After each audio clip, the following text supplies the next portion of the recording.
Hello, everyone. Welcome. Welcome to the webinar. Thank you so much for joining us for From Scholarship to Solidarity, AAUW Fellows Building an Intersectional Future. I'm going to wait just a little bit for everyone to come in. Thank you so much for joining us.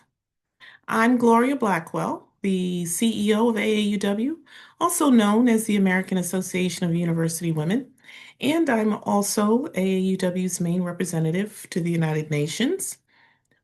Just a few housekeeping points beforehand. Want to let you know that the program is being recorded and it will be available on AAUW's website at aauw.org. We'll let you know when it's available. Also, you can please feel free to use the Q&A feature for any questions for our speakers. I do have a robust set of questions that I'm going to be asking them, but if we do have time, we will try to address your questions. So let's go ahead and get started. For over 140 years, AAUW has been a leader in advancing equity for women and girls through research, education, and advocacy. Our commitment to economic security, workplace equity, and educational opportunities continue to drive our mission, from local communities to the global stage. We have been engaged with the United Nations since its establishment, and we are grateful to NGO CSW for lifting up the impact of civil society on achieving gender equality. I attended many powerful and inspiring events during week one of CSW 70 last week, both virtually and in person. And it's really been encouraging to see ongoing solidarity under the current climate that is negatively impacting women and girls. But we can note that UNCSW 70 adopted its 2026 agreed conclusions on strengthening access to justice for all women and girls, despite some pushback and abstention, but the majority of countries voted for it. Women's rights remain under assault and must be maintained, and they must be increased and not rolled back. So today we're going to focus on a critical area where gender disparities continue to persist, even 30 years after the Beijing Platform for Action, strengthening access to justice for all women and girls. This landmark platform emphasizes the need to promote inclusive and equitable legal systems, to eliminate discriminatory laws, policies, and practices, and also address structural barriers to women's participation in society. Since its inception, AAUW has advocated for vigorous enforcement of and full access to civil and constitutional rights for all people across race, ethnicity, age, socioeconomic status, religious beliefs, disability, gender identity, and sexual orientation, and geographic location. Societies thrive when women have equitable participation in education, in the workforce, and in policy decisions. AAUW has been at the forefront of strengthening justice and equity for women and girls through our policy, through our advocacy, and funding for graduate education. Our lobby corps members can be found on Capitol Hill, speaking with policymakers and fighting for legislation that advances gender equity for women and girls. We also advocate directly on civil rights issues in coalitions, including the Equal Rights Amendment Coalition, the National Strategy Task Force, Gender Equity Leaders Coalition, and the Civil Rights Forward Project. And our Legal Advocacy Fund has supported brave plaintiffs who use the legal system to pursue justice and drive change.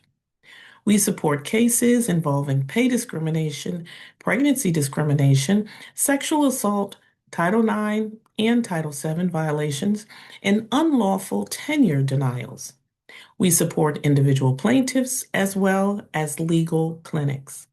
And finally, AUW has awarded over $150 million to more than 15,000 women scholars and nonprofit organizations from over 150 countries.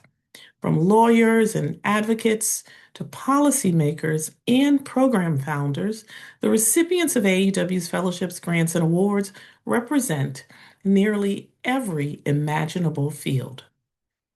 Despite this work, though, and the work of so many advocates around the world, structural barriers to equity and justice for all remain engraved in daily life. According to UN Women, only 14 countries in the world offer full legal protections to women. And at the current rate, gender equality in the highest positions of power will not be reached for another 130 years. So the question before us is clear. How can academic empowerment become an ongoing catalyst for solidarity, collective action, and lasting intersectional change? That's why we're here today, to hear from this exceptional group of our AAUW Fellowships and Grants alumni who are building an intersectional future for all women and girls and global citizens. Their experience, their insights, and their vision will chart a course towards a more inclusive, equitable, and innovative world. So let's get started. First, we have Muskan Tibrewala. She's a 2024-25 AAUW International Fellow. She's an international human rights lawyer dedicated to gender justice, SRHR, and digital rights in the Global South. They are currently a fellow at Women's Link Worldwide, a global South-led human rights organization that advances women's rights through legal action. Muskan served as the assistant director of the Law and Marginalization Clinic at the Center for Justice, Law, and Society, and practiced in the Supreme Court of India under senior advocate Karuna Nandi.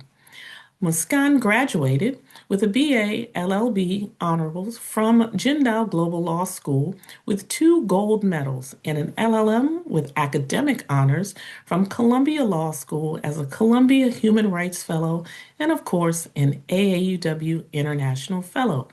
Welcome, Muskan. Next, we have Ananya Tiwari, who's a 2021-2022 AAUW International Fellow.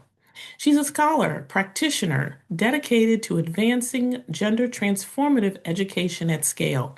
As an assistant professor at Texas A&M University and co-founder of SWA Talim Foundation, she works at the intersection of research, philanthropy, and systems change to strengthen educational ecosystems for historically marginalized girls in India. Her work bridges participatory evaluation, collaborative governance, and AI innovation, partnering with governments, civil society, and global funders to design evidence-driven, equity-centered solutions. Welcome. Finally, we have Claudia Torres, a 2021-2022 AAW International Fellow who is a staff attorney at Justice at Work, a nonprofit organization that supports workers in low-wage industries in asserting their rights and organizing for improved labor conditions. She holds a law degree from CID in Mexico City and a doctoral degree from Harvard Law School, where her research examined how street-based sex workers in Mexico City develop their own systems of norms and discipline while strategically engaging with the law. Since graduating, Claudia has represented individual clients in worker groups in cases involving wage theft, sex discrimination, sexual assault, and labor trafficking. She also has assisted clients in obtaining employment-based immigration relief. Claudia aspires to become a clinical professor and also learn how to ski. Welcome all of our panelists. So let's get our discussion started. Now, this is a question that I want each of you to consider. Each of you has had a unique professional and educational journey. Can you share what inspired you to pursue a career in this field and what keeps you motivated? Let's start with Muskan. Hi, Gloria, and hello, everyone who has joined us. Thank you so much for giving us your time and your space and your hearts. Thank you for that wonderful introduction, Gloria. And to answer your question, um, I feel like it wasn't as much of a choice, especially because I grew up in a very conservative family in India, and um, in order for me to be able to access the education that I wanted, or even everyday things like going out or going out with friends would always require fighting with family, with systems. Um, and I think I grew up fighting for these rights, for fighting for these freedoms. But I often think about why, for instance, my mother, who faces the same barriers that I do, never really pursued the same path that I did. And I think a huge differentiator there is one, education, and two, the women's movement. By the time that I grew up, the women's movement had succeeded in showing the world the message that women need to be educated, that they need to be equal, and that we must go out and pursue those rights. And education, learning about feminist theory, learning about women around the world who were able to do these things, I think is really what inspired me um, to think that these are fights that I can win, to think that I want to use tools around me like the law, like CSOs, like human rights, to be able to make my life better and the life of my mother and all the other women around me. And I think what really keeps me motivated is the fact that it actually makes a difference. The work that we do, the clients that we help, uh, it it has made a tangible difference in their lives, and the arc of history really turns towards justice. And I think like that's what keeps me going. Great. Thank you so much, Muskan. Ananya, what about you? Yeah, thanks, Gloria. And again, very happy to be here. And just wonderful to see so many people who've tuned in for this panel. Um, I feel like if you ask any Indian woman, their personal motivation to working on issues of gender justice is very similar. It's a country known to be hugely patriarchal. Still, I also was born and brought up in a middle class family, but what really caught my eye as I was growing up was I got a scholarship to college, and whenever I would come back, my childhood friends had a very different trajectory. So people I had grown up with, I played, in my neighborhood, and not just girls, like boys were working in factories. A lot of my friends who were girls were married off. In one year, I come back and I see them as married women, and I was very fascinated in many ways, very curious in many ways to see and realize that I was actually not exceptionally gifted. I never felt that, but my trajectories were just so different because I had access to resources and then just, one scholarship and you kind of get a step to move on. Um, but that is not the same thing for people who were equally smart, in many ways. And I think it was curiosity. It also kind of affected me in the sense this was inequality that had surrounded me in my childhood. I took a lot of time to understand the nuances of it. I am still doing that. And I think now the motivation really is the impact. Like now that, once you are in spaces where you're working with governments, where you're working with policymakers, it's very interesting to see what moves people in positions of power. And so that's something that really holds my attention in the current times. I do a lot of systems change work, and you're constantly trying to decipher how do you advocate for things and what sort of narratives and discourses really moves people. So I do a lot of work in the villages of India. You have a very different bureaucracy over there. You have a very different context in terms of what forms a system in those contexts. And then you have like a global setting, like a UN setting where the metrics, for example, used are so different in order to move people in the way they understand these issues. And I think there's a lot of elements of storytelling, a lot of elements of communication, but once they're done right, the impact can be big and things do move. We're always feeling low and down and about in the sense that, things have hardly changed, but things do move in small ways. And I think that is something that keeps me going. I love that. Thank you. And the need to also look at, what's motivating on different levels, which is really important. Thank you, Ananya. How about you, Claudia? Thank you so much, Gloria. Thank you everyone for being here. Like it means a lot for us panelists to have like someone actually listening to us. I would say I am from Mexico. So like just hearing that this is kind of a trend like across the world is both like sad and also, like compelling and inspiring. But my family background is that men in my family raped, sexually abused, and or molested women in the family.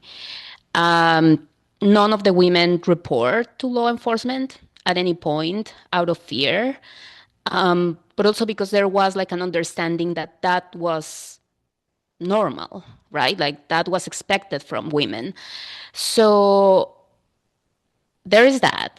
Then when I grew older, my mom was raped by a taxi driver.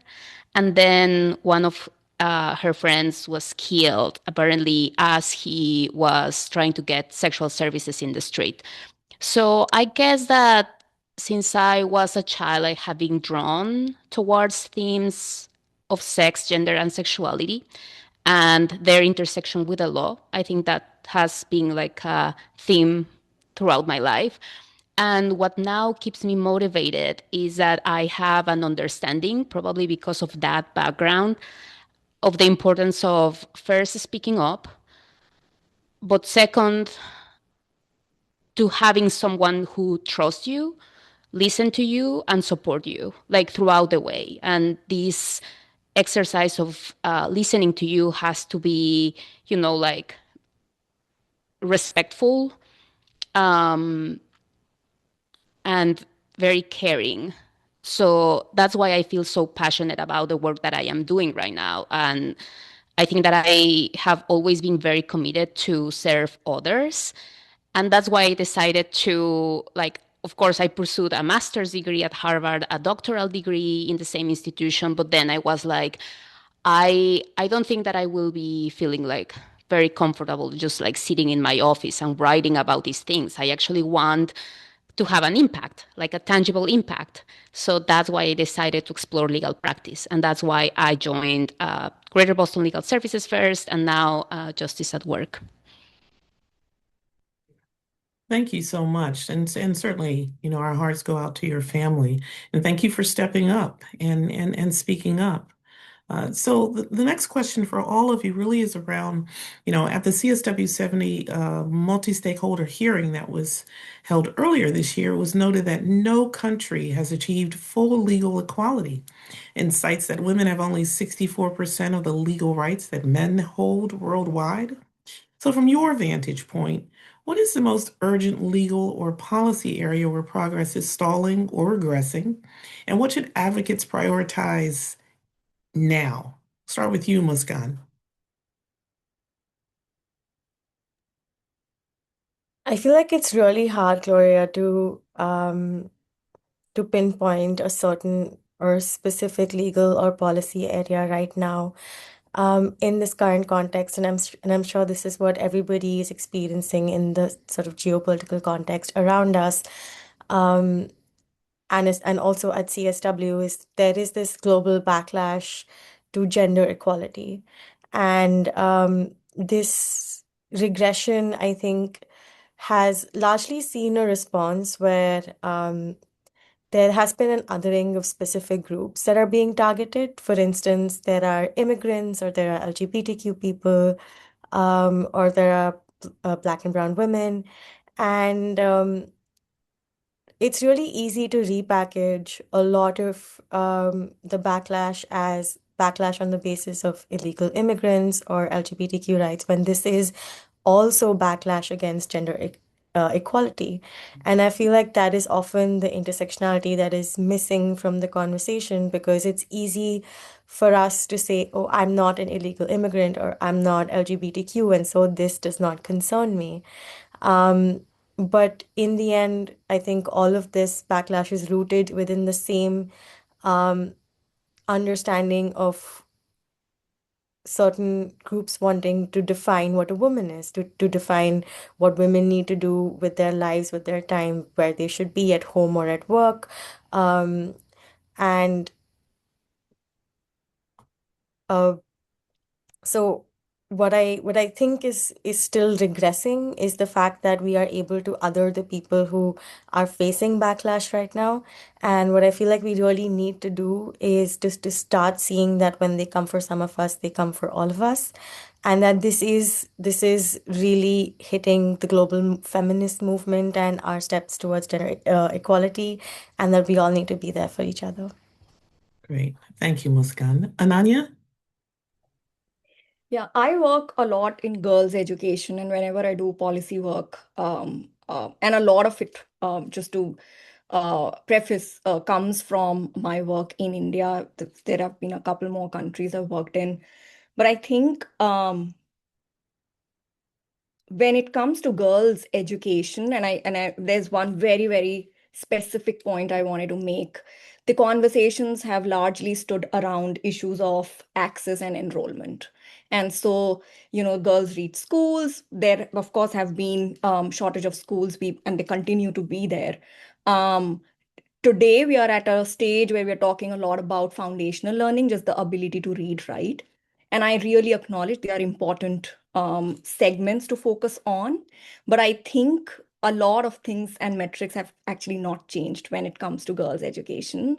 And I'm not just talking about young girls, but adolescent girls who are in situations where they should be allowed, they should be in positions where they can take their own decisions, make their own choices.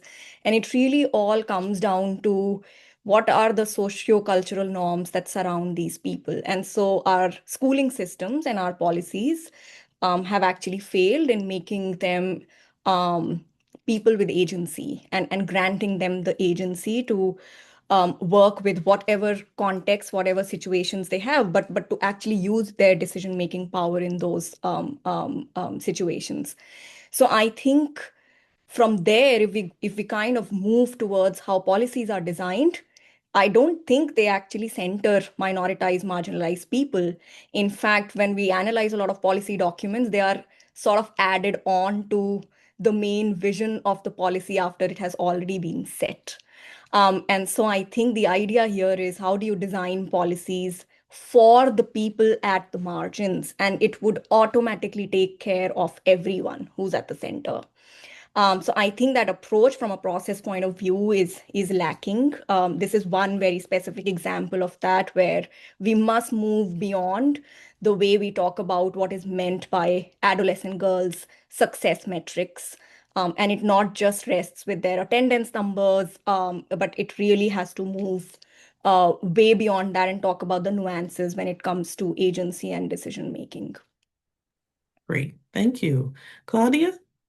Sure. Thanks, Gloria. So I guess that just like Muskan was saying, it is hard to single one legal or policy area that is a priority, right? Because the barriers to equality are deeply interconnected.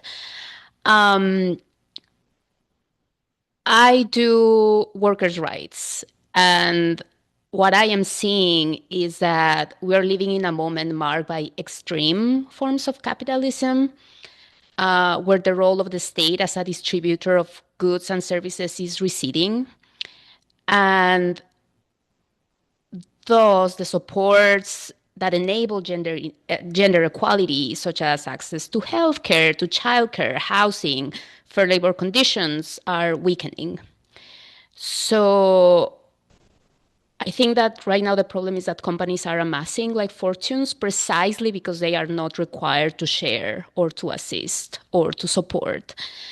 So I think that working women and families remain poor, while a class of business people just become richer and richer. So I think that we need like again, not that this is a priority. I think that everything needs to be advanced altogether. However, I think that we need to reinvigorate our commitment to social rights and social solidarity and redistribution of resources. Thank you. Excellent points, really great points. So now I want to go on to some individual questions. I want to start with you, Muskan.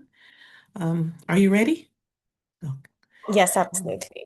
All righty. So your work at Women's Link Worldwide spans gender justice, sexual and reproductive health and rights, and digital rights in the global South. How has access to education informed your work? And what can we do to give the same opportunity to women in LGBTQ plus communities around the world? Before attending Columbia as an AUW International Fellow, right, you litigated in New Delhi, India, and worked on landmark cases on gender and sexuality, as well as trials for sexual abuse and domestic violence victims. So, what are your experiences in legal aid work reveal about the gap between legal rights to justice for women in LGBT communities around the world? Thank you, Gloria. This is such a pertinent question right now, given sort of the backlash to DEI, to equality rights movements, like we were talking about. Um, Education is and has been pivotal to any progress for any community in history, uh, largely because it is one of the few sites where you can build power outside of existing oppressive structures. So as a lawyer, because I have built skills, I've spent years studying and learning how to use uh, the law as a tool of emancipation, and the law can also be a tool of oppression, but I've learned how to use how to use it as a tool. I'm able to use that skill to not just help me and say my community get rights, but also um, like the rest of the country and the world. Um, and so it is when we get access to education that we are able to use our skills, not just to serve our own interests, but also the world. Uh, but I don't think that these are understandings or theories or spaces that we could have been at without getting exposed to feminist theory and to stories of women all around the world about their experiences, because largely the law or any sort of education that we have, it always comes from a certain perspective of power. And then it is incumbent on the rest of us. I'm also saying this because when we say education, we also have to think about what that education is and where we're getting it from. Often, the education that we get at school, for instance, is not necessarily comes from a certain perspective of uh, what what sort of citizen the state wants you to be. And so the internet or being able to be part of collective action and communities helps you get education on what's happening around you, and how you can use your privilege to help others. And with Women's Link, especially, what I've learned is also the importance of global solidarity. So, as you were mentioning, the difference between my practice when I was working in India and I studied in India versus what I learned when I came to the US through the generosity of AAUW, um, is huge, because when I came to the US, I was able to learn from lawyers, from faculty, from activists from all around the world. And even at Women's Link, we have lawyers from different countries in the global south, from Latin America, from Africa, from Europe.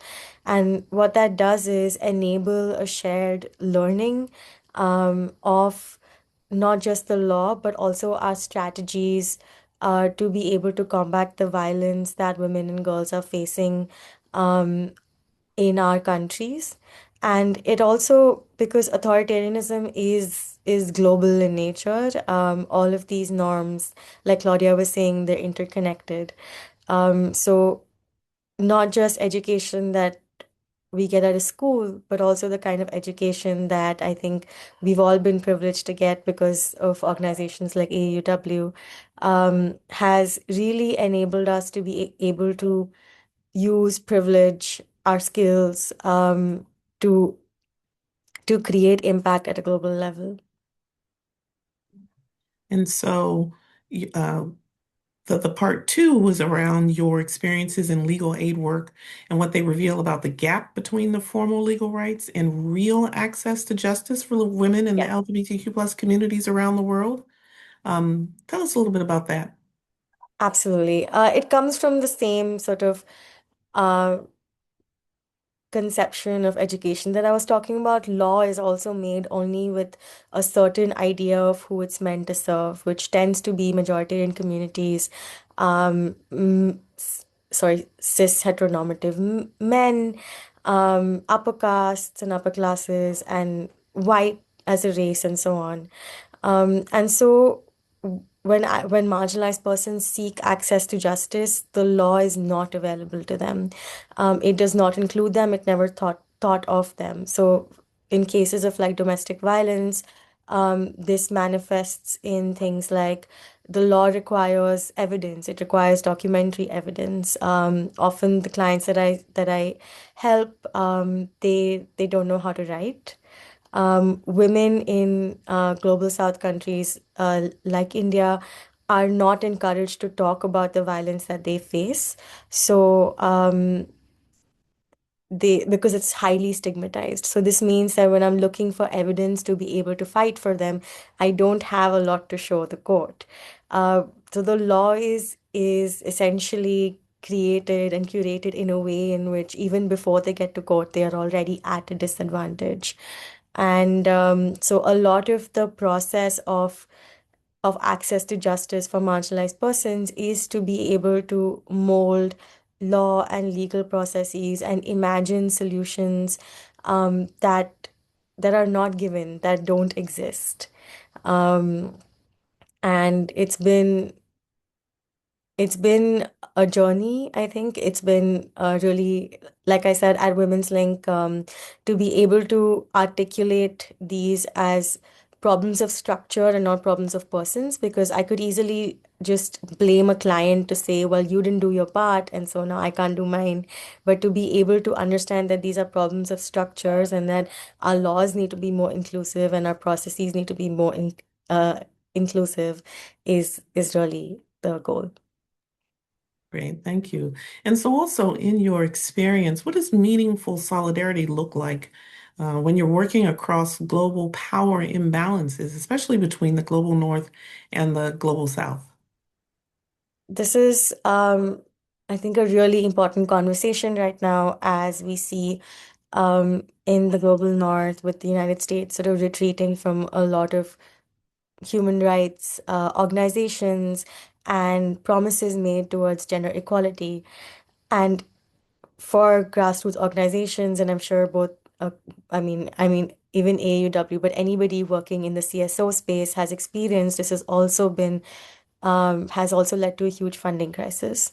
For the global south, I think we've really had to reckon with how much our funding, particularly when it comes to health funding like reproductive rights, is dependent on US aid. So something like the global gag rule, which was brought back by Trump and then extended to all health funding, can really change the conditions of and health outcomes, maternal mortality, fertility rates in the global south. So this dependency that exists in global structures is something that's come under scrutiny, and it this is a power shift that I think we all need to reckon with and work with. Um, but what meaningful solidarity looks like, I think, is something that AUW really amazingly personifies, because what this funding dependency is basically money that flows from the global north to the global south and creates a dependency. So the global south is still dependent on the global north to do what they need to do, and their structures don't change. The uh, and they're not independent enough to not be controlled by outcomes in the global north. But what AUW does is reverse that structure. Like with the international fellows, you give us funding to come to the global north to get resources, networks, education, and then go back to the global south.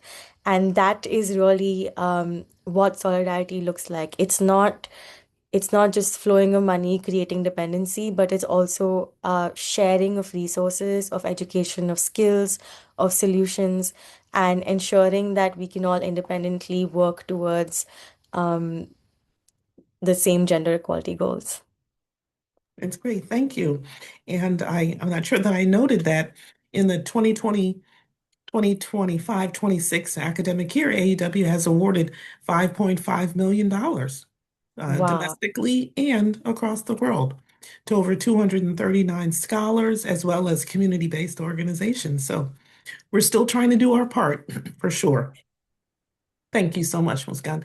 So, Ananya, questions for you. Uh, so, in looking at your background, we see that in 2018, you founded the Swatalim Foundation, an organization that addresses child marriage and school dropout by enhancing educational and life skills for girls in rural India. Can you talk a bit about the inspiration behind creating the organization and the innovative strategies being used to implement your mission? Yeah, thanks, Gloria, and congratulations again to AAUW. Thank you. That's a huge feat, and it's a matter of pride to be associated with AAUW.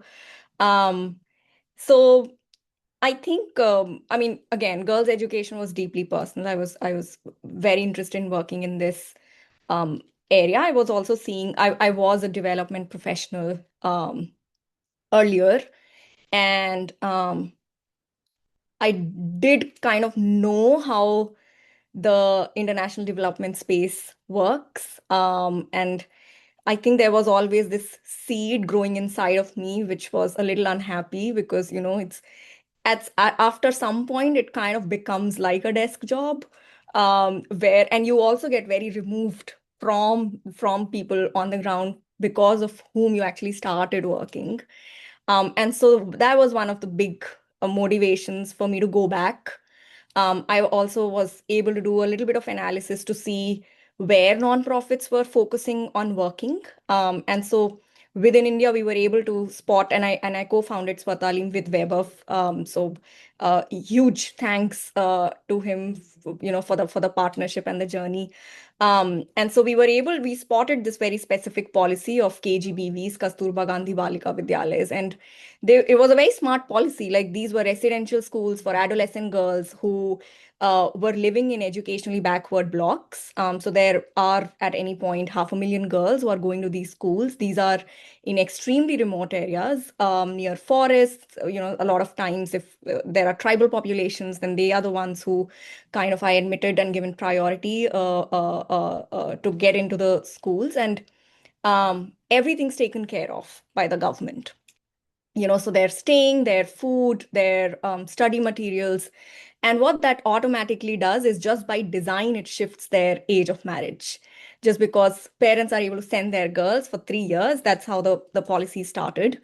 But it's a very, very underlooked at policy. People in India, I was surprised, actually don't know. I didn't know about them growing up, that these are a class of schools that exist in my country. And so I think from a policy perspective, also to institutionalize any sort of change, this was a very smartly designed policy. And we thought, oh, are people not working on this?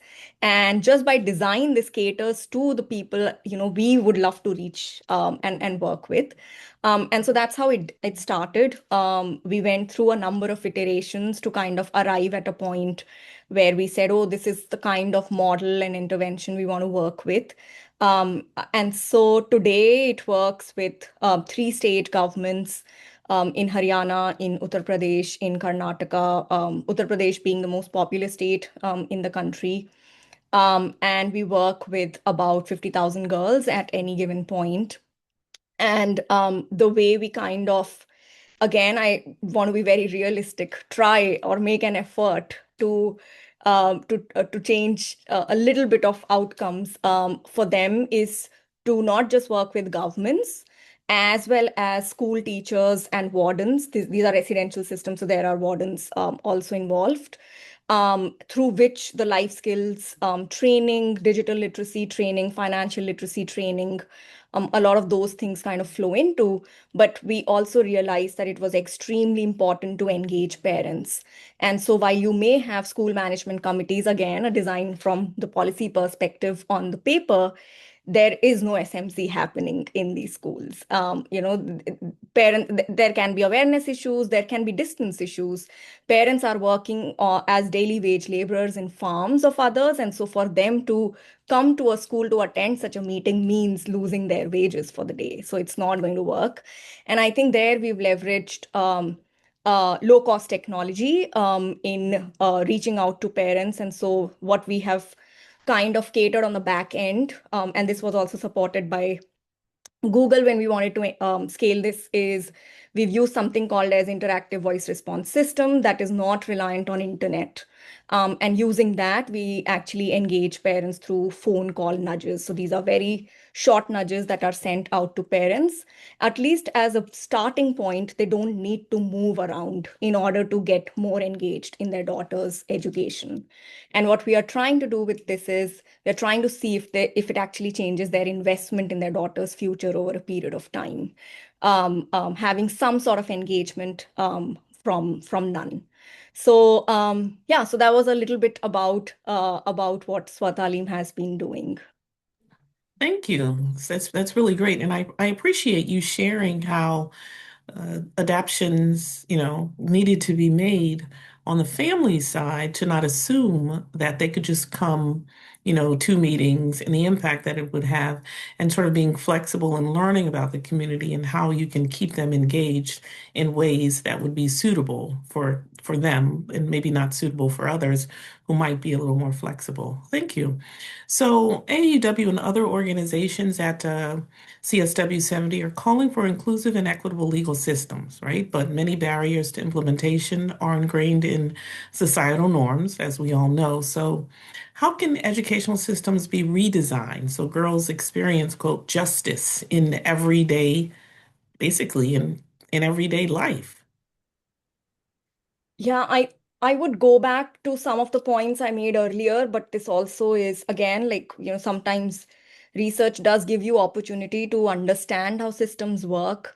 And so we just concluded once long-term study in Uttar Pradesh where we have been working with multiple stakeholders to understand what does systems change actually mean. So we started off with questions like, what is system? Like we keep talking about this system, but what is that according to you? It means very different things for different people from their vantage points, from their positions. And it was just an amazing opportunity to learn how parents see a system versus how district gender officers see a system versus how the advisor to the Minister of Education at the federal level in India sees a system, how the girls see the system. So we engaged a lot. That's where the participatory approach kind of comes in. So there is this multiplicity of system that exists. Then that also makes the case that that is why you need to have multiplicity in evidence, because different people will be moved by different types of evidence. And so what matters to the girls is not policy. They don't understand what that is. They don't understand the district trends, for example. For them, the schools need to be safe spaces. For them, if a Muslim girl comes to a school, she should not be forced to sing, prayers of the dominant group. That is what is meant by systems and systems change. Whereas when you talk to district level officers or policy makers, yes, trends are important. And so you do engage with both sorts of data. There's a lot of education that happens across the stakeholders as we are working with them. But one thing that we have found out very interestingly is that one aspect of systems change is actually autonomy. And so you do want different elements and layers of systems to kind of work together with this aligned vision. But it's very important for people to feel autonomous in their positions. So schools to feel autonomous, girls to feel autonomous, teachers to feel autonomous in what they're supposed to do. And I think where we are right now is how do we design that intervention that gives them this autonomy, because you're working with issues of scale, you're working with governments who are pretty much set in what they want, and changing that will take a little bit of time.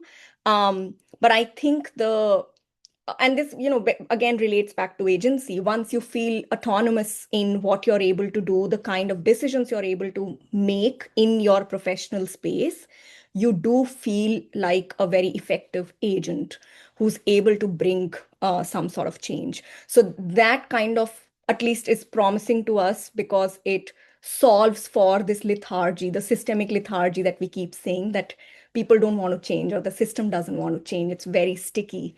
And so that is where we are currently at in terms of where we would like to go next when it comes to interventions and designs. Great, thank you.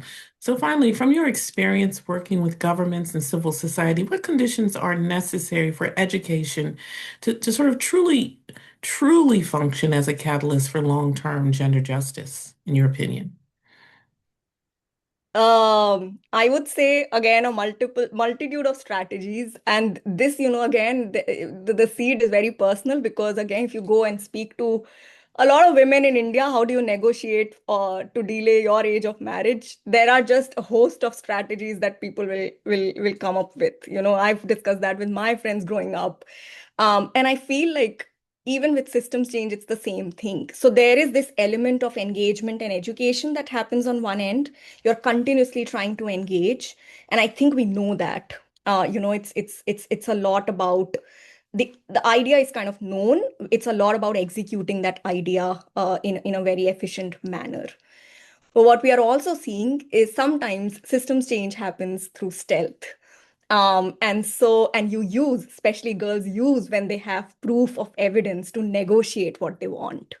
Simple examples when um, there would be a group of girls who would come back and report that, I spoke at my family just to give me 2 years to finish just these two grades. And I'm like, what would happen after that? And she's like, I'm going to ask for two more, but I shouldn't ask for 4 years right now. So I think, and once I have the results, like she was going up for her board exams in 2 years, and in case I have a scholarship, I have something that I can use as leverage. So I think people are thinking a lot about leveraging and working in these very smart ways, because she's also talking about role models then. And so she's like, if I become the first from my community, maybe my sister wouldn't have to fight so much. And so that is how a lot of systems change happens, where at the present, you may not see really a lot changing, but it's a lot happening in stealth mode. And people are kind of designing these strategies very smartly to use them at the right time.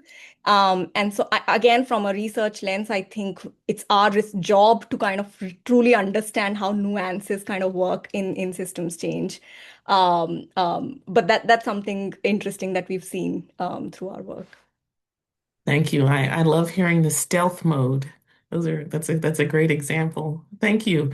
So moving on to you, Claudia. Uh, our conversation, this session explores how education becomes a catalyst, as I just mentioned, for justice. In your community, legal education work, how does knowing their rights empower women workers to recognize exploitation, and assert their dignity, sometimes for the very first time? Thanks, Gloria. Yeah, so I would start saying that education gives you something very important, which is the ability to name something, right? Like if you don't name something, it doesn't really exist. However, as Muskan was saying before, I think that at least in this organization, we are very aware that rights, like the discourse of rights and that specific rights that are established in laws, reflect specific struggles and perspectives that do not necessarily match with the perspectives, the needs, the priorities of the workers that we serve or the worker centers that we support.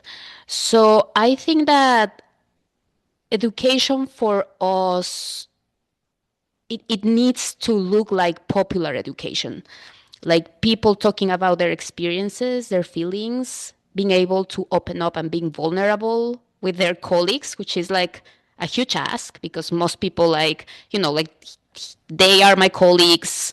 That's it. Like, I don't want to have anything else to do with them. And then like you call them into a session where they have to open up and talk about like very intimate and personal things about fears. Like that's a lot. But like for us, that's how education works. Like you have to be willing to be vulnerable, to share about like what is concerning you, why you are worried about. And then of course there is a section where we explain like the law says this and the law doesn't say this, like these are your entitlements like under the law.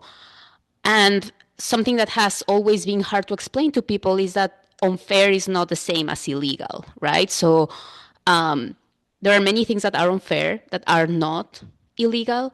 So then you also have to recognize that there are different paths that you can pursue that are not necessarily within the legal system. Sometimes the law is not the way to go. And then like other things come in, like organizing, like social pressure, media pressure. So I think that also in these popular education sessions, we, besides stating what their rights are, like we need to come up with ideas about like what's your support network, like who are our allies, what are the risks of like different strategies that we can pursue, right? And be very pragmatic and very transparent that many choices that they will take will come with costs. So also planning for the worst case scenario is always important. And then we just let people make agential decisions, right? Like sometimes they will say, no, I'm so sorry. Like this sounds fantastic, but I'm not in. And that's okay, right? Like yeah, ultimately we think that it's a decision for them to make. Like we have already done the work of presenting, of educating in a way, like educating us about like what our possibilities and opportunities. But if they say no, that's it, right? But here I would like to emphasize that this needs to be a sustained effort. Like it doesn't work just like, okay, like we have a workshop on Monday and then that's it. Like farewell, right? Like it needs to be sustained. Like we have seen like with our worker center partners that yeah, like meetings once a month are not enough. Like we need to be constantly talking to people, constantly having conversations. And that's, well, a lot of work. Now, as Anania was saying, the changes that you are able to see, like the tangible impact that we have referencing here and there throughout this conversation, like we can see them, but they are pretty small. So I have been able to see that with this popular education that we are providing to workers and worker centers, I don't know, I will give you an example. The other day, a former client of mine just called me because she had like a situation with her current employer, completely different and non-connected to the case that she had brought her originally to me. But the point here is that she was telling me her story, and at some point she was like, "Oh yeah," and two police officers came, and they were like they were very mean, like they were almost insulting me. But I told them that I had an attorney and that if they were going to be like talking to me like that, like my attorney would know. So she stood up and she fought back. And it was, I mean, like no one was representing her at the time, but she just like told that to the officers. And she said that one of them ultimately apologized. So, like you can see like these conversations, like they inoculate ideas in people and empower them. But yeah, like the ways you see how that is operating, like those are small, and you have to be like very attentive to being able to notice, oh yeah, that's because like she knew that I was here or that an attorney was there, that she was entitled to something, even though she's a woman, even though she is an immigrant. So I think that's great. But the effort that it takes, like it's a lot. It needs to be a sustained commitment and something that you cultivate over time. Excellent. Thank you. Now, you've expressed an interest in becoming a clinical professor, right? Yeah. How do you see legal education and clinical training in particular to prepare future lawyers to work in solidarity with communities? And, how can we support them? Okay, so I guess these are two separate questions. The first question would be, how can legal education prepare lawyers to work Mhm, in solidarity with communities? And I would mhm, say that I love clinical education, but because it gives you exposure. It gives you an awareness that there is a lot more at play than just you and the books that you are reading, right? Like the authorities in a case. So it like clinical experiences expose you to stressful deadlines, to clients' traumatic responses when you are interviewing them, to conflicting priorities, to different needs. Like your needs and your clients are completely different things. Um, they make you aware also of the larger picture. Like for you, the attorney, this is a case. For your client, it is her life. So I don't think that comes from reading casebooks. I think that clinical education gives people a particular sensibility, like it makes you aware that it's not just about you or even the case. It is a story. It is the feelings of the client, the needs of the client, the priorities of the client. And you need to be open to the idea that your client is ultimately an other, sometimes irrational, sometimes unclear. So I think that's why clinical education is so important. And also, I think that for me, as I have been practicing, I have also noticed like the importance of communicating messages. It's something that I was also not aware that was so important when I was a law student. And that is standing with people and fighting with them, even though you don't ultimately win the case. I think that's something that you cannot get from case books. And then the other question that you ask is how can we support lawyers in school? Well, definitely, like I mean, the scholarships are a huge deal. Like personally, I wouldn't have been able to attend graduate school without my scholarship, and I wouldn't be where I am at now without that scholarship. But like more broadly and beyond myself, I think that the scholarships supported by AAUW, I think that they are meant to diversify the student population. And I think that having women represented is very important. But beyond that, beyond just like women represented, I think that we also need to have representation in terms of race, class, and ethnicity. And I think that the scholarships like really help achieve that because like these groups have been historically underrepresented. So the fact that they get there, that they get into law school, and then they go out to the world, that's that makes a difference. In my case, for instance, I am very, I mean, it is not about me. I also think that it has like some structural components there, but I am very good at talking to Hispanic workers who make up for most of the population that we serve. So the fact that they don't have to deal with, like the language barrier, that we do share some cultural background, like that really helps. That boosts trust, I think, and also just like makes conversations way easier. So I think that to the extent that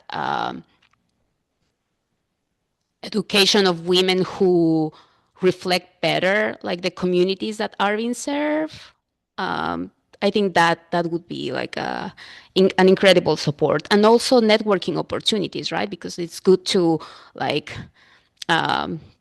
increase like the number of allies that we have and the connections that we have also to serve and assist our clients. Good recommendations for sure. So many of the workers you serve through Justice at Work, particularly the immigrant women, experience wage theft, sexual harassment, or trafficking in workplaces where obviously power imbalances are quite extreme. So what does sort of access to justice look like for women who actually fear retaliation, job loss, or immigration consequences if they speak out? And how can education play a role in that? So I would say that first, how access to justice and how justice will look like for each of our clients will be is very subjective. For some of them, it will come in the form of compensation, like financial compensation.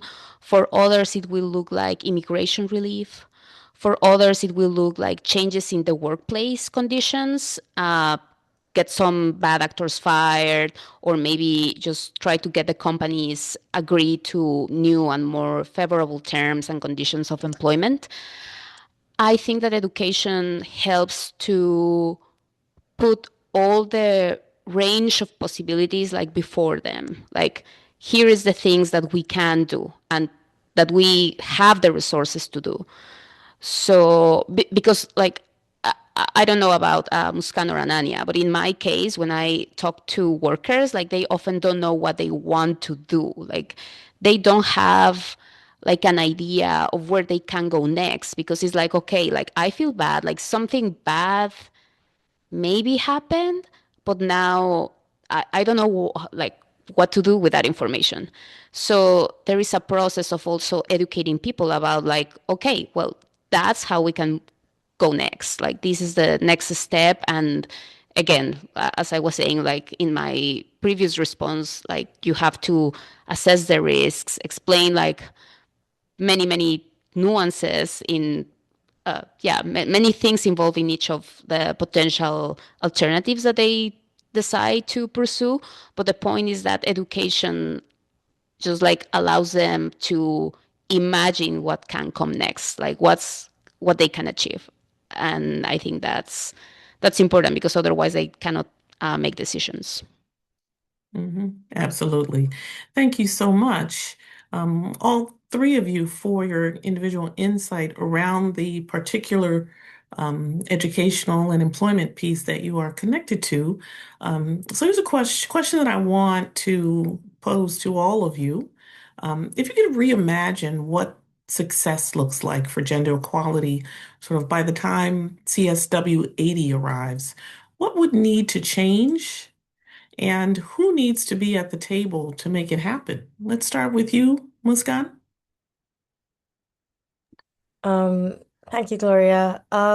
I I love the part of the question on who needs to be at the table because I think when I'm imagining that, I'm imagining several other aspects of the table, not just who's sitting, but also where is the table? Mm, Um, is that something that's accessible just in the global north? Is that something that's accessible to indigenous communities, to people in the global south and other places? How does the table look? For instance, is it accessible to people in wheelchairs? Um, and in terms of who is sitting, is it like a square table where there is someone who's at the head, or is it a circle table where we're all equal participants in this conversation? And I think that just brings me back to equality versus equity, which is success looks like equity. It doesn't mean that we all are governed by the same law or we all have the same rights, but that we all have the equal opportunity um, to attain our goals, to mm, be able to fulfill what our lives are meant to fulfill. That there may be a school that everybody has equal admission access to, but is the fees accessible to everybody? Um, so equity, I think the fact that we all can work our best towards our goals without these barriers in place created by patriarchy, by class, by caste, by race, is what success looks like. great. Thank you, Muskan. Ananya? Um, I was looking up the quote by Arundhati Roy, and the quote is, "There's really no such thing as the voiceless. There are only the deliberately silenced or the preferably unheard." And I think if we pay attention to it and then invite folks who should be at the table, we would be able to make a lot of progress. Not that, again, we've not traveled any distance. We've definitely done a lot more in terms of, who we engage with. I mean, this panel is clearly an example, but there's still a lot to be done. A lot of times it's the same people that we hear. Again, those people may come from positions of privilege, positions of power. How do you expand it, whichever way, whether it is geographically moving places or having virtual platforms? But this deliberate attempt to actually involve folks who can add um, to this global discourse that's around gender justice, or even just social justice in any form, I think would be the first step to start with. There definitely needs to be done a lot more in terms of maybe even just auditing how we organize, and like these table discussions, and table is a metaphor, I understand, but yes, like who's in the room, for example, right? And then for, you know, if people do have access, then the other thing I've heard is that if there isn't a chair for you, you can bring your own chair. You must bring your own chair.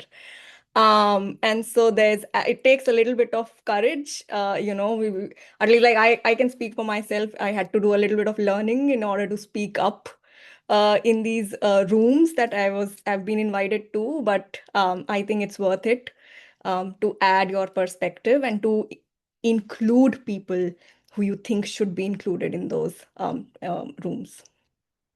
Great. Thank you. And Claudia.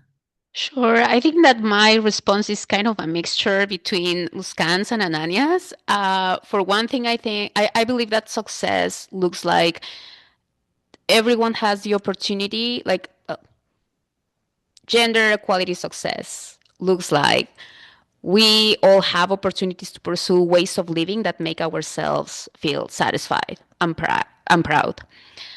Uh, but like Ananias was saying, uh, I just don't see how people in power will just be gladly invite us to the table. I don't think that's gonna happen. So you have to fight for it. And some of the principles that I used to work in a legal aid organization, uh, in which like the main goal of representation was just like providing services to individuals. Here at Justice at Work, we represent groups of workers and we support worker centers. And one of the main principles of organizing that I have just learned in my like while I have been working at Justice at Work is that you need to force like those who are unwilling to support your agenda. That's a very difficult thing to do. But it must be done because like as we are now, like the resources are not just like there for us to grab. Like and that means that we need to like make an effort and push towards like making people who historically haven't been willing and open to listen to our concerns and priorities to really pay attention to those. So I think that we need to fight. And I know that it's now hard because I think that generally for people in the left, um, it's just a very depressing moment. So we also need to be able to come all together and maybe rest before like we give it another try. I don't know. But yeah, definitely it needs to come through fight, I think. Thank you. And so the final question, um, for participants joining us today, many of whom are students, researchers, or advocates, what does it take to move from academic learning to celerity-driven action that produces lasting justice? Start with you, Mus. Um, I think echoing where Claudia stop collective action, focusing on our commonalities, not our differences, and um, in every community, we have lots of groups and spaces who are fighting for justice, who are fighting for rights, who are fighting for, but to join them, to read theory, to speak to people outside of your circle, to understand everybody's different circumstances and lived experience, and to be able to use your privilege and your skills to contribute, whether it is time, money, pro bono services, joining protests, contributing to statements, um, doing what you can from your position to hold power accountable. It is not something that everybody can do. We we talked about it in I think Gloria's question that there is a risk to it. And so doing whatever you can from your position is a it I think often the mistake that we do and I think everyone who is here wants to fight for equality and wants to fight for a better world, but it feels it feels really impossible. And I think that's often because we think it's all on our shoulders, that we have to fight these big giants who oppress us. But it's not. And it's only when we're a part of collective action that we realize that it's a responsibility that we all share. And with the power of that collective, we can fight these really impossible fights. And just to say, I think AUW's work across the years is a real representation of that. Well, thank you so much. And, our policy team does a great job. And as I mentioned before, talking about our lobby corps and the action that takes place with our AEW leaders across the country, it's truly phenomenal. So thank you, Muskan. Ananya? I mean, I've had careers in both the non-profit space, international development space, and in academia. And I think one of the qualities that I've really clung to in the past few years is this element of learning. And it's it's a very easy thing to say, but it's actually often hard when you come with your own biases into the work that you're taking up. But curiosity and really starting from scratch as a personal disposition has been very, very rewarding. And you get to see things and learn things that you wouldn't expect going into projects and work. Um, and then if I were to kind of zoom out a little bit, I think this relationship between academia and like actually applied work is very interesting. It also has a lot of tensions. I do a lot of work with community partners, with the nonprofits I've worked with or started. Um, I think on one side, there's also a need to educate academia in terms of what incentives actually mean.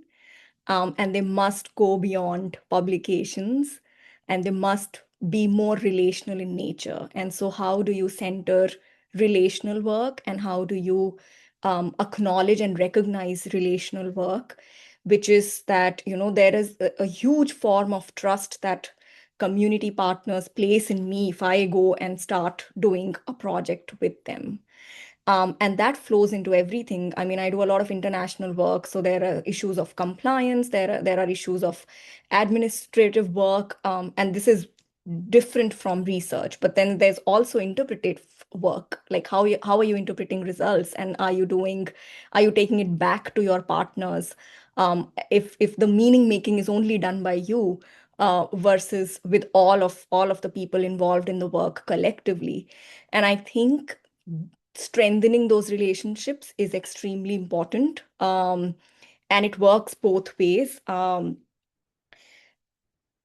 Also, I feel like this idea of communicating impact, which should transcend again these closed rooms and ivory towers, and it must go out in the world to truly understand what change is and what impact is. So I think just kind of like um, the evolution of this relationship between academic spaces and more applied spaces is something that requires a lot of work on. Good, thank you. And finally, Claudia? Thanks. I don't know what's happening with my voice today. Thanks, It's Gloria. okay. I would say that for me, like this decision to step away from academia, like conventional academia, and going into legal practice, I think that it came with a lot of fear. Like I knew that something was not working in academia. Like I remember that one of my friends told me, "Oh, you will love academia. Like at some point, you will be able to not interview any person. Like you will have students who will like in charge of doing that work, and you will just like sit and enjoy the summer." And I was like, "Wait. My favorite part of the doctoral degree was actually going into the field and like interviewing people. So how?" What?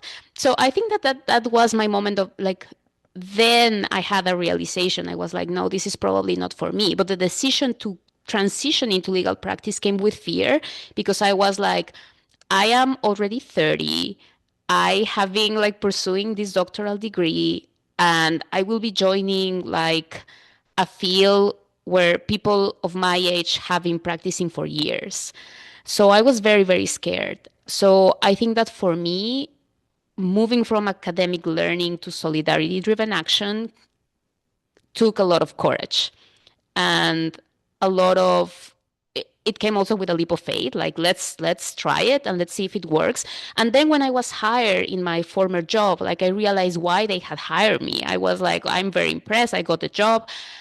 And of course they hired me because like first I am Hispanic, I could like talk to the communities that they were serving. Also I had been trained to have interviews with people who have been severely traumatized. So this, I am not saying that this has to be everyone's case. I am just saying that all the skills that you have learned in your academic path, like they can be applied when you go into practice and into apply things. So I think that for those who are like scared of doing this transition, like don't be like it's okay and you will get it. um and yes, I think that um more structurally, I think that we like for people who decide, the reason why I love uh clinical positions, like I already explained, but I also think that they allow you to do like many things. Like you are part of the faculty, but also like you can design research projects, like besides like teaching people how to practice. So I think it's a very flexible, malleable position. And I think that if I got a position as a clinical professor, I would also try to very proactively advocate for a change in incentives, as Ananya was saying, right? Like why publication? Why not like number of interviews that you do or like the time you spend with a client or whatever. So I think that also need to change. But that's maybe by the time that I get the position, I will let you know how it went and if I successfully advocated for those changes. Great. Thank you. Thank you all for for your perspective, and telling us about your careers and your education and getting that connectivity between communities and education to learn about and to be able to have that solidarity in lifting up the legal issues. We did get one question from one of our participants. I'm going to read the question. Let's see who would like to address it. Could you develop on gender inequality and climate change? As an ecologist, I am deeply concerned of how environmental subjects are neglected or undermined. Is there a way to use ecological/environmental data to close the gender gap? Anyone have any thoughts on that? Uh, Um, Go ahead. sorry, Ananya, please go ahead. Oh, no, I was just very briefly going to say that there's a lot of work that has happened in terms of connecting climate change or environmental issues to the impact that it has on gender equality. And so, I mean, if we've seen any time, anytime, in any way, there is a climate stress, for example, the burden almost always falls on girls and women. You've seen that in agrarian economies where women bear the brunt of working on the fields. And, if there's a water issue, if there's a drought like that, they are the ones who are actually taking care of the situation. We've also seen in the case of young girls and adolescent girls, they're the first one to be pulled out of schools in situations where more work is needed on the household front.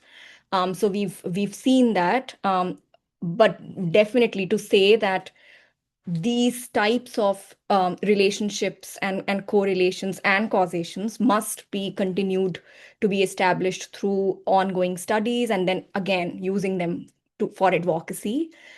We've also seen, how the burst in AI, for example, which has implications on climate change. Countries like India have been centers for for like data centers, and most of the people who are employed in those data centers are women, for example. On one hand, they do the data center itself has a lot of impact on climate, but at the same time, people who are mostly involved in these manual coding and labeling processes are women again. And so there is some work that is emerging in kind of like relating that to the digital inequality space that's coming up. So digital inequality, gender inequality, and climate change. But like on the surface level, yes, I mean there's a lot of data that kind of supports that, and definitely more needs to be done. But great question. Great. Thank you. Anything anyone else wants to add? We have another question that's come up as well. Okay, next question is, what do you do on a daily basis to create a more inclusive environment? Additionally, what do you do for yourself with doing this much of very important and difficult work? It seems it would be important to have space just for you. Who wants to take a stab at that one? I think I can do it. Alrighty, Um, Claudia. well, I have the privilege to work in an organization where management is very deliberate about their policies surrounding inclusion. So, for instance, I like before I joined the team, there was only one attorney.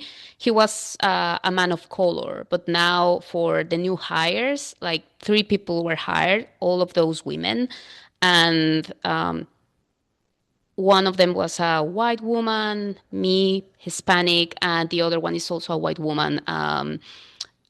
But anyway, like my point is that I like in terms of having people in the team who is diverse, I think that management is already taking care of that. However, on a day-by-day basis, I think that inclusion looks like a lot of conversations because I don't think that you can take for granted that people are or like to be treated in certain ways.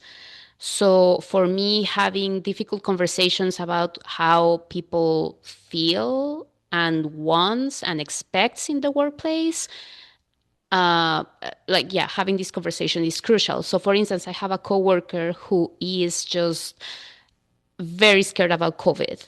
So because we at some point had a conversation with them about like why it was so important for her, why she was so scared and why it was important for her that all of us would be wearing masks in our office, we understood like where she was coming from, why it was important for all of us to wear masks, even though it was unpleasant. And we just, like accommodated her need. So I think inclusion looks like that, like constant conversations, like constant work, constant openness to difference. And then in terms of what I do for myself is I go to therapy. And also I try to devote like 30 minutes of my day to do some kind of workout. Like when I was studying the doctoral degree, I would be like 2 hours in the gym. Like I was doing like heavy lift. I was super strong, very lean. But I think that I took it too far. Now I am just like, this is because I want to be healthy, because I don't want to be like feeling pain as I age. So I just do like some days I do heavy lifting, but other days I just do Pilates or yoga or, and it feels right. I remember that I was like very stressed when I was at the gym like 2 years ago, but now it's like, yeah, if I feel like it, I will do workout. And I often feel like I want to do some workout. So yeah, that's what I do. Mhm. Great. Anyone else want to note what they do for themselves? I just wanted to say, in addition to what Claudia said on inclusivity, I think inclusivity is also seeding capital. Mm. It's not just being open to what someone else wants, but also maybe inconveniencing yourself or maybe making yourself smaller to let someone else be bigger. And I think in like this neoliberal capitalist world, we're often discouraged from doing that. And especially for women, we're made to believe that there's so less seats at the top that we need to fight each other, and we cannot be in solidarity, and that there's not enough space for everybody. But I think that that's an instinct that we have to unlearn in capitalism and patriarchy. Um, and we need to be okay with the fact that sometimes we need to cede space to somebody else. Sometimes somebody else needs to have the mic. But that's the only way that we can have inclusivity when you're not trying to be the leader or the only person speaking, but you're ready to cede that space. Absolutely. Thank you. Ananya, anything you want to add? Um, no, I think just on the personal front, I um I think I've become very, over the last few years, very protective of people who I want to surround myself with, and that has helped me immensely. And I really want to invest in those relationships, which I have been doing, and I think they're very rewarding, personally, and me too. I think something that I've learned with age is consistency is just so much more important than intensity. And so whenever I exercise, I just need to show up. Like that is the only thing that matters. I swim regularly. And so even if I go to the pool and I stand in one of the corners because I'm just very tired, it's a bad day. Yeah, I am happy to spend 15 minutes and then come out. But what is important is I actually walk up to the pool and I show up. But yeah, it was just great to be here. Thank you everyone for sharing your responses to the last question. Great. So thank you. Thank you, Ananya, and everyone who has joined us today.